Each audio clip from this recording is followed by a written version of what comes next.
Hi, it's the baby here, and I have a quick word of encouragement for someone today.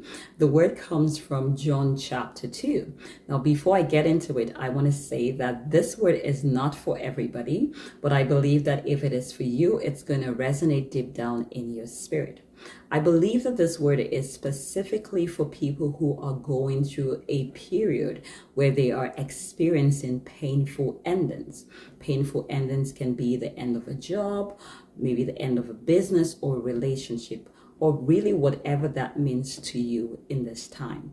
Now, God says to tell you that there are times where He allows us to exhaust the old because of something new He wants to bring out of our lives.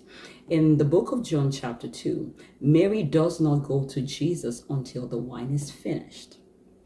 So there would be times where God would allow us to exhaust the wine that we have because He wants to bring new wine out of our lives. So don't mourn so much about what has ended. Don't cry so much about what you have lost in this season. For God says to tell you, He's about to bring something new out of your life.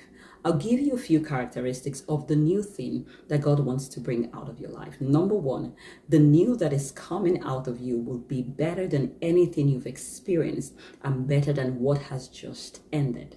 Now, in this story, when Jesus makes wine, in verse 9 and verse 10, the wine is taken to the master of ceremony, and I'm just going to paraphrase here.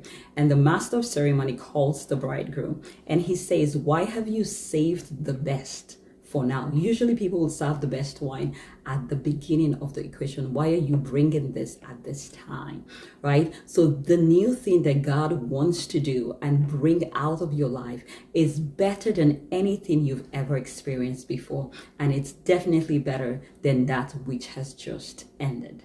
Number two, if you know anything about making wine, you know that wine takes time to make. But you see, the new that God is set to do in your life in this time will come forth with so much speed. Usually in making wine, it goes through a period of fermentation, it goes through a period of aging. It generally takes time to make wine. Sometimes it takes years for the wine to age, for them to do what they need to do, and then it's brought to the shelf.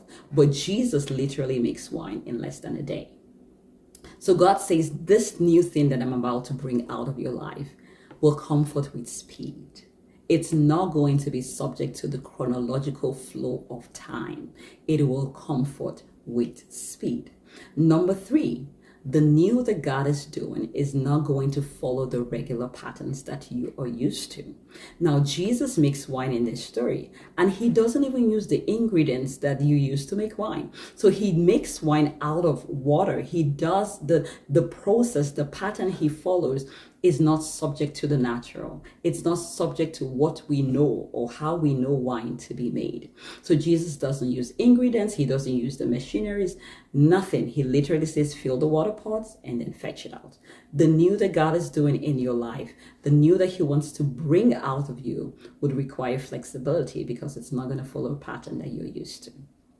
And lastly, the key to accessing this new thing is one word: obedience. Mary said to the servants, whatever He tells you to do, do it.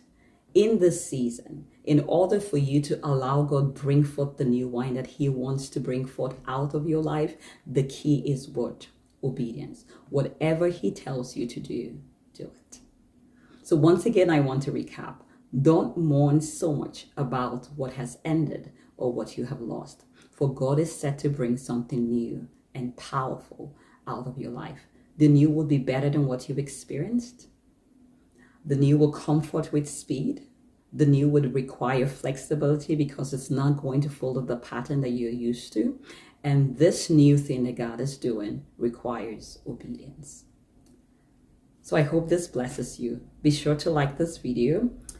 Subscribe so that you don't miss out on any word of encouragement that God sends to us, and make sure you share this with someone who is going through a painful ending and give them an encouragement that God is really about to bring something new so they don't have to mourn so much for what they've lost. Thank you for joining me. I'll talk to you next time. Take care.